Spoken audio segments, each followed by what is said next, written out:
So hello guys, మీ దగ్గరకు ఒక 14 సంవత్సరాల చిన్న ఆడపిల్ల వచ్చి నా దగ్గర తినడానికి తిండి లేదు, నాకు ఒక 1000 రూపాయలు ఇవ్వండి అంటే మీరైనా నేనైనా ఏం చేస్తాం?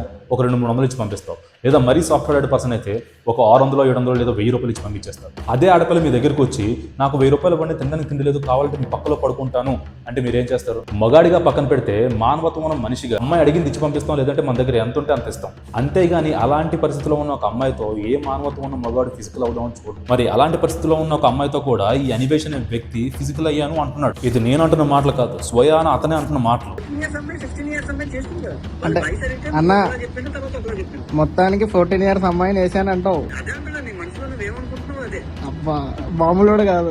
మరి ఇలాంటి వ్యక్తి వచ్చి గరికపాటి గారు లాంటి వ్యక్తిని కిందన పోసేస్తాను అంటాడు. బయటకు వెళ్ళినప్పుడు బట్టలు సరిగ్గా వేసుకోండమ్మా అన్న శివాజీ గారిని ఎల్జేకే అని తిడుతూ వాళ్ళ అమ్మని మధ్యలోకి లాగుతాడు. సరిగ్గా వేసుకోండమ్మా అన్నందుకే నువ్వు వాళ్ళ అమ్మని కలిపి తిడితే వాళ్ళ అమ్మని కలిపి తిట్టినందుకు నిన్నేమనాలి? గరికపాటి గారిని 2 రాష్ట్రాల్లో ఆల్మోస్ట్ అందరు ఆడవాళ్ళు గౌరవిస్తారు. అలాంటి వ్యక్తికి కిందన పోసేస్తాను అంటే 14 సంవత్సరాల అమ్మాయితో ఫిజికల్ అయిన నిన్నేం చేయాలి? సీతాదేవికి ద్రౌపదీదేవికి రేపులు అయ్యాయి అన్న నిన్నేమనాలి? హిందూ గుళ్ళు కూల్చేయండి అన్న నిన్నేమనాలి? లేదంటే 14 సంవత్సరాల అమ్మాయితో ఫిజికల్ అయినందుకు నిన్నేం చేయాలి? ప్రజలు పబ్లిక్ ప్లాట్ఫామ్ లో మనకు ఒక రేంజ్ ఇచ్చినప్పుడు, లక్షల సబ్స్క్రైబర్స్ ఇచ్చినప్పుడు, లక్షల ఫాలోవర్స్ ఇచ్చినప్పుడు, 10 మంది ముందు మాట్లాడుతున్నప్పుడు మనం ఎలా మాట్లాడుతున్నాం, మన మాట ఎలా వస్తుంది, ఎవరిని ఎలా తిడుతున్నాం, మన నోరు మన సెన్సెస్ లో ఉందా లేదా అని చూసుకొని మాట్లాడాలి. జనాలు మనల్ని కొండ మీద కూర్చోబెట్టరు కదా అని కళ్ళు నెత్తికెక్కి నోటికి వచ్చిన అడ్డమైన మాటలు తీసుకొచ్చి ఇంటర్నెట్ లో మాట్లాడితే నువ్వు ఎంత పెద్ద తోపు అయినా సరే నీ పతనం స్టార్ట్ అవుద్ది.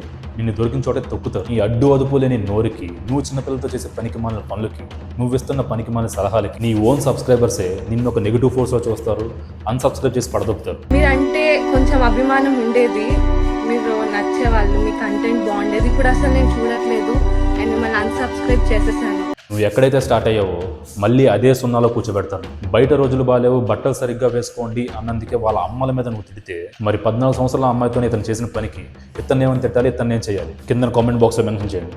అండ్ వెళ్తూ సబ్స్క్రైబ్ చేసుకోవడం మర్చిపోకండి. జై హింద్, జై శ్రీరామ్.